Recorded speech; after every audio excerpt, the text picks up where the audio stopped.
Now we're ready to perform our simple distillation. The first thing you want to do is to add some sort of ebullition to the distilling flask. That is, we don't want our liquid to superheat and bump during the distillation.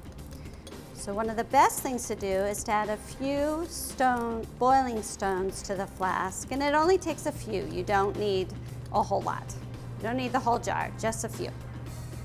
Alternatively, you can use a stir bar and add it to the flask. Next, we want to add our liquid. It's nice and dry. And again, we've chosen a flask a size appropriate for the liquid we're going to distill.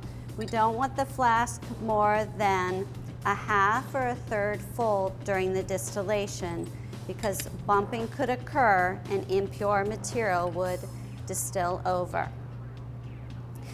All right, now we can assemble the apparatus as shown here. You can use a clamp here if you want, but if this is nice and secure, you don't need an extra clamp.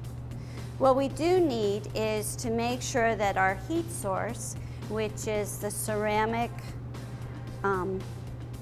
heating mantle, can be removed during the distillation. So you can add some wooden blocks underneath the apparatus and place the appropriate size matching the flask of the heating mantle underneath the wooden blocks, so it's nice and secure. The purpose of the wooden blocks is if the reaction got overheated or something was malfunctioning, you could pull the heat source away safely.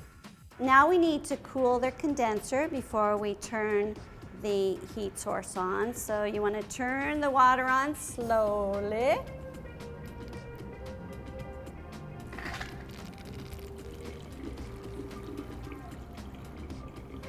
So that it fills the condenser. And again, we have the out and anchored in the sink to prevent water from covering the bench top. If we're distilling a compound that boils lower than 100 degrees, we're also going to want to cool the receiving flask.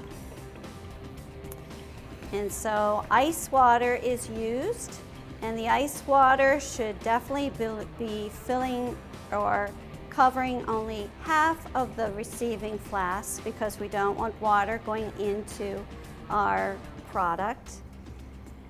And it should be a mixture of both water and ice to maximize the cooling properties.